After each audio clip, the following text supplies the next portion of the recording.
Hello, and welcome to another TMRN, Time Monk Radio Network production. I'm McLaren, and today is Friday, the 28th of October, 2011.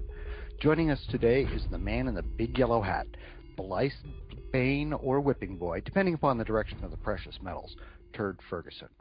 Turd is an independent trader and the administrator and owner of tfmetalsreport.com. At his website, he frequently provides commentary about trading and investing in gold and silver. It's a community-oriented website with a number of features enabling Turdites to discuss and interact in forums and live chat. The contents of the website stretch far beyond just precious metals and is intended to help readers prepare for the end of the great Keynesian experiment. So please go visit, look around, and consider becoming a Turdite if you aren't one already. Hello, Turd, and welcome back to the Time Monk Radio Roundtable. Well, thank you very much. It is my pleasure, and that was a fantastic introduction. Well, I'm glad you liked it. The WebBot Forum administrator is Fox, and today he'll be doing the recording and technical support of the show. Several members from the forum were kind enough to join us for this discussion. They include members Romans 828 is True, also known as Romans, RTG, Skyhenge, and forum administrator Dr. Steve 1959, also known as Dr. Steve. For listeners to this interview, we're assuming you have a fairly good understanding of Turd's work and the premises that underlie his thinking. Again, the website is tfmetalsreport.com. This interview will be available on YouTube for free at the Time Monk Radio channel and at the website webbotforum.com. Are you ready to begin, Turd? Let's get rolling. I've been waiting all day. Okay. The first question from our roundtable will be on the topic of the people and monetary change. And for this one, we'll hand it over to Skyhenge. Skyhenge?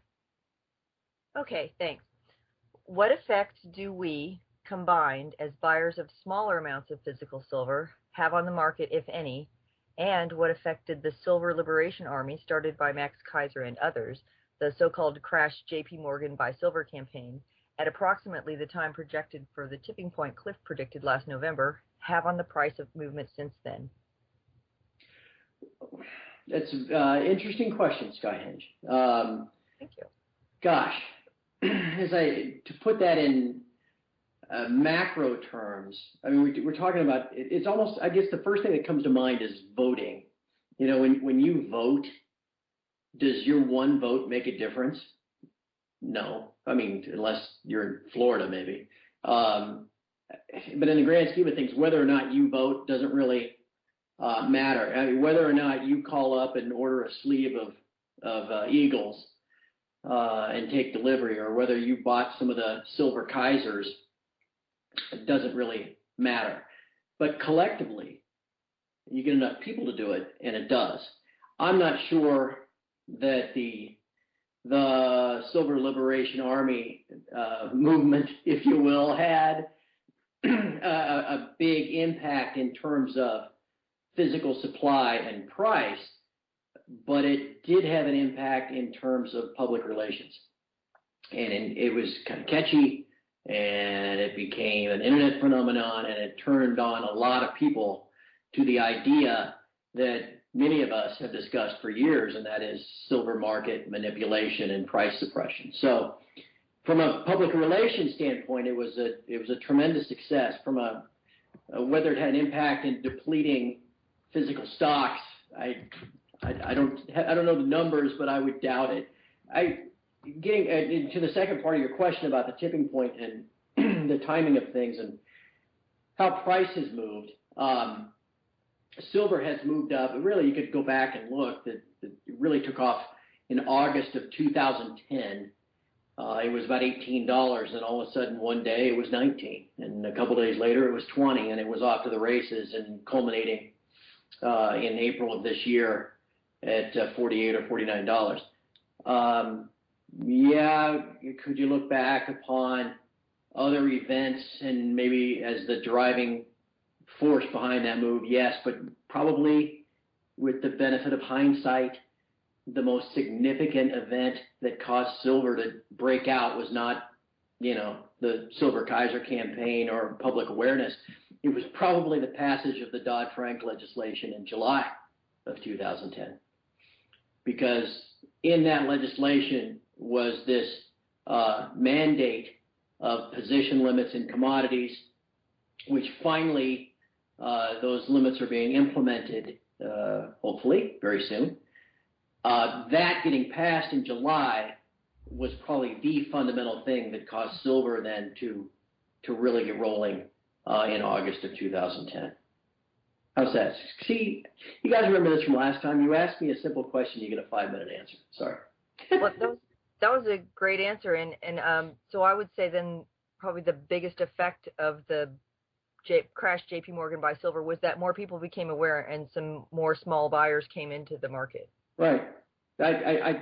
Anything like that is helpful. You know, the stuff that I talk about, or the stuff that Ted Butler writes about, or you know, the great little videos that the gold silver people put together of the two little animated bears or whatever they were. Silver bears. I love the silver bears. All that stuff. There is no question in my mind, and frankly, anyone that is an observer of the silver market for any amount of time, there's no question. It's in the data. It's in the day-to-day movements that you can clearly see the manipulation and the suppression. So any education, or as I mentioned before, public relations, that draws more attention to this, the more light that gets shown upon it, you eventually can affect change.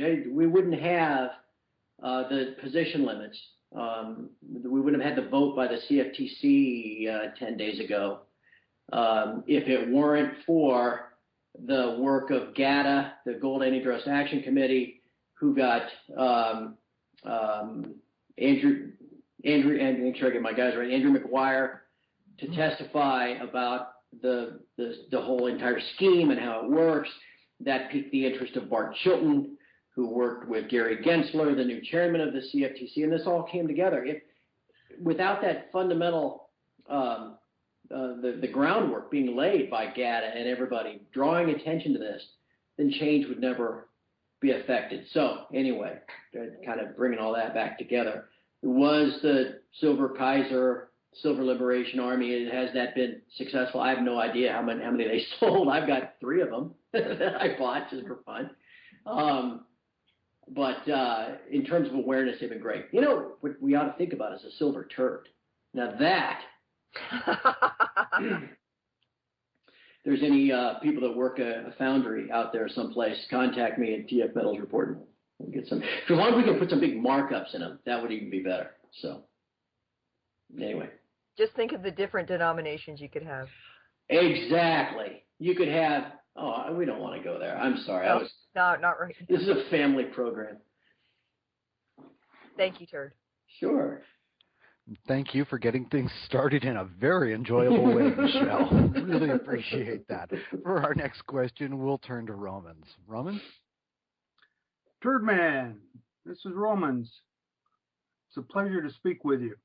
Oh gosh, Romans, if you only knew, you wouldn't say that. But thank you anyway. It's very kind of you. You're quite welcome. I have a hypothetical for you. Hypothetically, let's say that the entire global economic system locks up. Banks close on temporary but indeterminate holiday and commence as we know it, commerce as we know it comes to a grinding halt. And let's also assume that out of the ashes, the resulting chaos, a new plan for a new world order currency system arises. How could you envision such a system? And even assuming it is precious metals backed, how could you envision it being implemented? Well, you guys have some good long questions. That's an excellent question, Romans. And what's so challenging about that is it's tempting to give a specific answer to a question that is so full of hypotheticals that it's almost impossible to say with certainty, well, this will happen, and then this would happen, and then of course this would happen, because A does not, A affects B, which affects C, which affects D, and it's impossible to really lay out a concrete answer. What I could say, though, is it would not even necessarily have to take some global credit lockup to cause that. Wars and insurrection, CME, coronal mass ejections, anything could cause something that would close banks and force a bank holiday, that type of thing. But to your question, if it were caused by a currency collapse, we got awful close to that. There was a time in 2008 when, in the fall, where it almost happened. I remember being on a flight from I don't know where I was going, Atlanta, someplace, and looking down at the landscape out the window at night, thinking how all these people I was flying over had no idea that they might wake up tomorrow and their bank would be closed, and that because we were really that close. So it's not out of the realm of possibility that what you described could happen. I think eventually, and again, with history as your guide, eventually the fiat money system will prove once again, as it has throughout history, to be unsustainable. And the pendulum will then swing the other way, back to a more sound money system. I'm not sure we can be a totally asset-backed monetary system. I'm not sure if we could go that direction, but what I would envision is a world of maybe regional currencies that are at least partially asset-backed, so that any individual that chooses to protect their wealth and their purchasing power by converting the fiat money into hard assets today, my hope is that after this reset takes place, that then you're able to walk into whatever your local exchange is and convert, should you choose, your metal back into whatever the new currency is. That would be the orderly way that I would hope things would evolve.